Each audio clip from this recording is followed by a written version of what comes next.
Hey guys, here's a picture that I draw for all my patients to explain what a concussion actually is. I figured that this would be good for all of you to understand. First off, here is a brain cell. It's not a very good drawing of one, but it's a brain cell nonetheless. You have a cell body, and then you have these long tails called axons. Inside of a brain cell, you have a bunch of molecules. On the outside of a brain cell, you have a bunch of different molecules. When a signal comes in from one brain cell to another, there's little channels that will open on that brain cell. When those channels open, the stuff that's inside escapes outwards and the stuff that's outside comes rushing in. So there's this exchange that happens, and it makes this brain cell excited. When that brain cell gets excited, it passes that signal on to the brain cells that are connected to it. So you have brain cells here and here and here, and they'll pass that signal on because their stuff will exchange, they'll get excited, and they'll continue that process.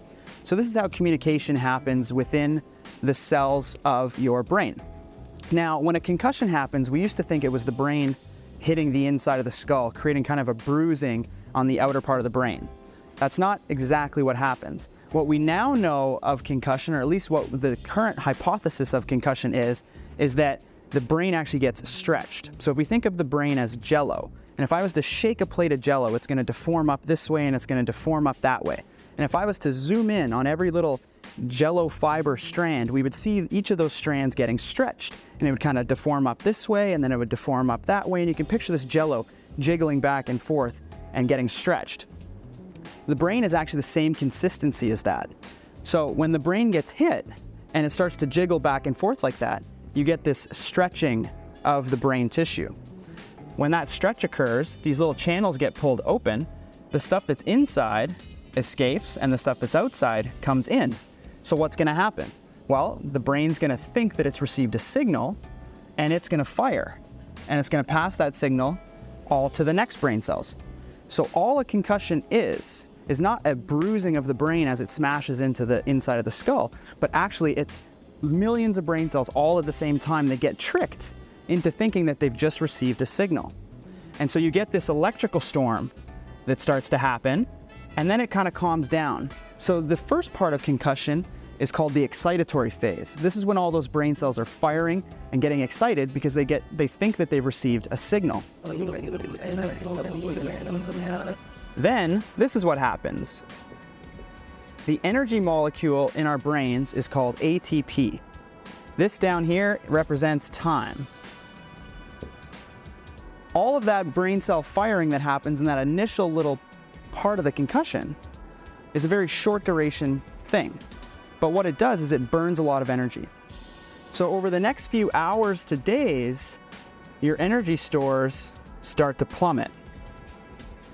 Okay, you hit your peak low, and then you start to rebuild those energy stores back up until you're back up to here, and then you're kind of fully recovered from that concussion injury. Okay, with a concussion, you only get about a 20% reduction in your ATP.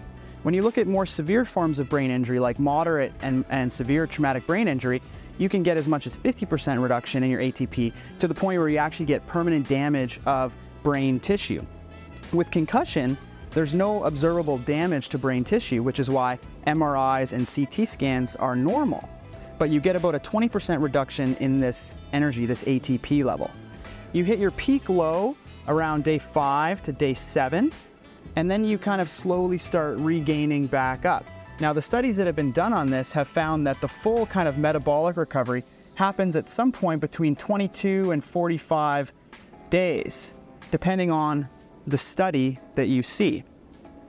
So concussion has two phases. The first phase is excitatory. This phase is called spreading depression, where you drop in energy, and anyone who's been around anybody with concussion is going to notice that they feel very fatigued, they're going to want to go to sleep, and their symptoms will get worse and worse and worse and worse over those few days, and then eventually they'll start feeling better.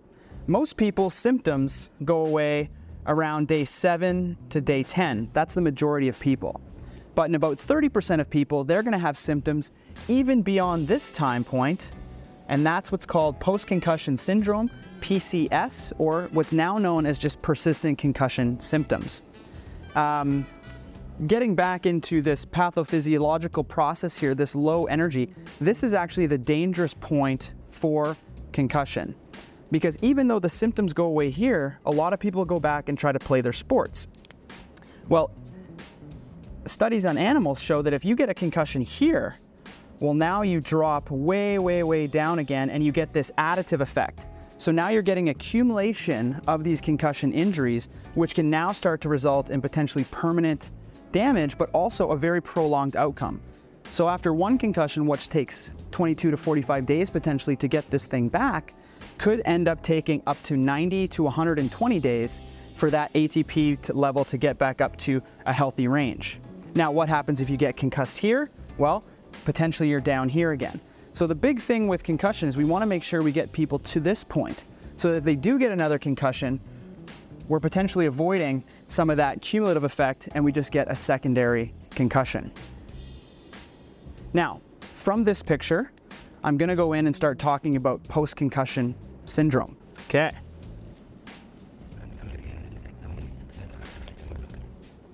Post-concussion syndrome. So we said that this process takes about 22 to 45 days. Now, people will come in often and they're 6 months away. They had their concussion 6 months ago and they're still symptomatic. Well, why is that? If this process is a very short duration piece, why are they still having symptoms? Well, there's 5 main causes of persistent concussion symptoms. Number 1 is blood flow. So after a concussion, aside from all of this that happens, there's also a significant reduction in blood flow to the brain. Studies on animals have found that as much as 50% reduction in blood flow to your brain. Most people, that will recover in the first 10 to 14 days. But in patients, particularly those with persistent symptoms, this can linger. And so what we do for that is we put them on the treadmill and we assess what their physiologic capacity is.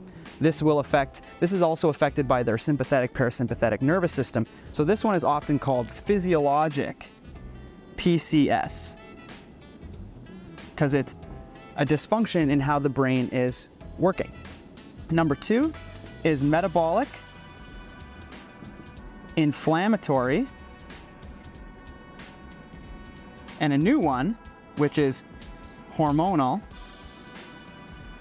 Okay, a lot of this stuff is potentially dietary related. So after a concussion, you're gonna have inflammation, for example. Inflammation can bring on other inflammation. You get this cyclical pro-inflammatory response.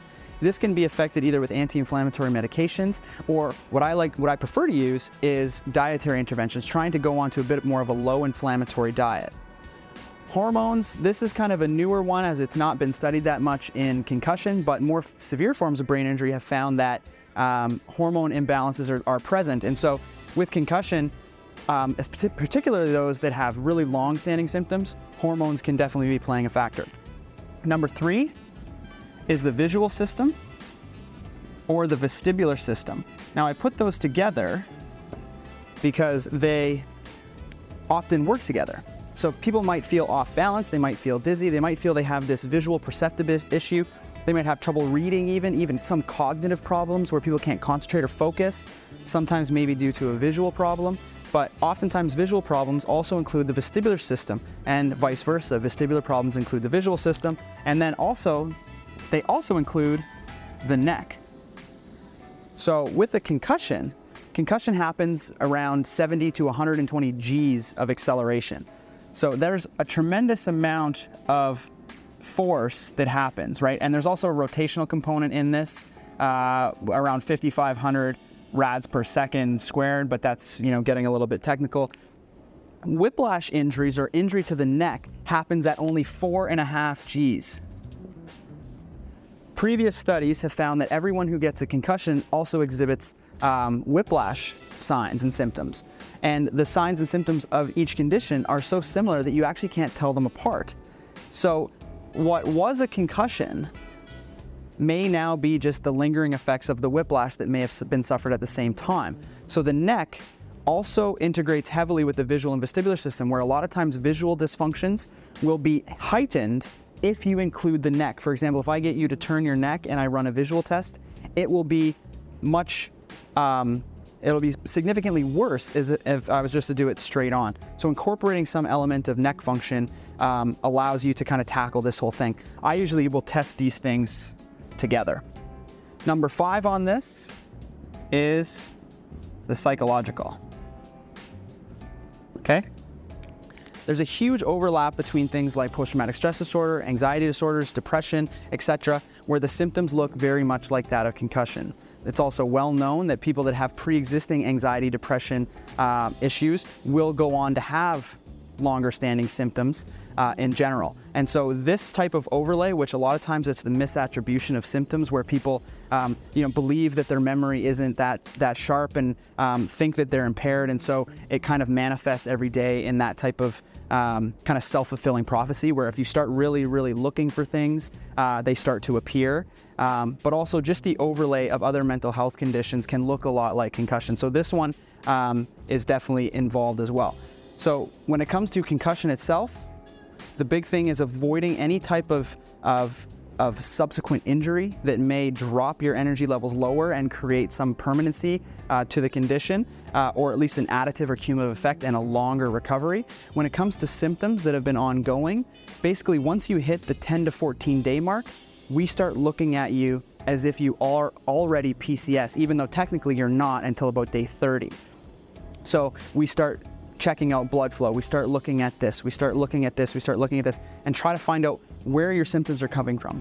Once we find out where the symptoms are coming from, well then it's treatable, okay? So, essentially that is what a concussion is, both in the acute and chronic phases.